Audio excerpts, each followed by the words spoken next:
Marc Lotter is here, former Special Assistant to President Trump, America First Policy Institute Chief of Communications. Marc, what do you make of this Disinformation Bureau and this woman who clearly has spread disinformation in her past, not so distant past, by the way? I mean, if there was a wanted poster for America's Most Wanted on disinformation, this entire administration's faces would be on it, and hers would be near the top. I mean, but also, what business is it of the government to be deciding what is disinformation and information? I mean, I thought we were protected by the First Amendment, that the government wouldn't be dictating our free speech.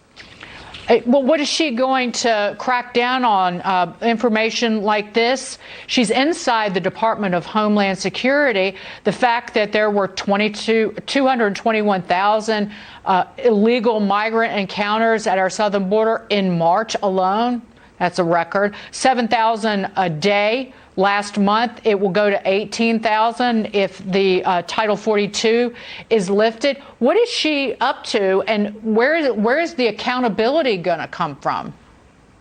No, and that's what we've got to wonder. And I mean, first and foremost, if she's going to be in the Department of Homeland Security, then her first disinformation notification should be about her own secretary and his testimony today on the Hill, because it was nothing but disinformation. And let's not even get started on what's coming down the street from 1600 Pennsylvania Avenue. I mean, they can't even admit that inflation is a problem, and now we're not worried about a recession. Talk about disinformation. The American people are worried about those things. Marc, you mentioned Alejandro Mayorkas' testimony today. Take a listen to this, and I'll get your reaction from the Homeland Security Secretary. We inherited a broken and dismantled system that is already under strain. It is not built to manage the current levels and types of migratory flows. Only Congress can fix this. We have effectively managed an unprecedented number of non-citizens seeking to enter the United States. That, I think, was from Wednesday, but it was a similar setup today. I mean, I think I tweeted yesterday that, if that's effectively managed, then so were the bad news bears. I mean, this is not even close. And, I have the honor here at America First Policy Institute of working next to former acting Secretary of DHS, Chad Wolf. They knew how to get the border under control, stop the migrants before they make the trip. The Biden administration thinks they've got a processing problem. We think we've got a problem of not even allowing that many people to get to the border before you have to process them. And that's the big difference here. So we have a mistress of disinformation inside the Department of Homeland Security now.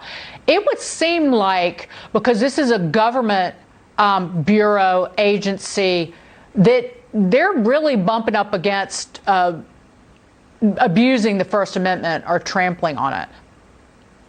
Oh, there's no question about that. And to be honest with you, I'm trying to figure out what the Department of Homeland Security, what their jurisdiction is in combating disinformation. I mean, if they're talking about election disinformation, doesn't that fall more under the Department of Justice? If they're talking about anything else, I mean, we've definitely got free speech issues, and we know what's going on here. This is a rapid response to Elon Musk, because the Democrats don't want their so-called marginalized communities, like what this person was talking about, getting the truth. They just want them to get the information they want them to have.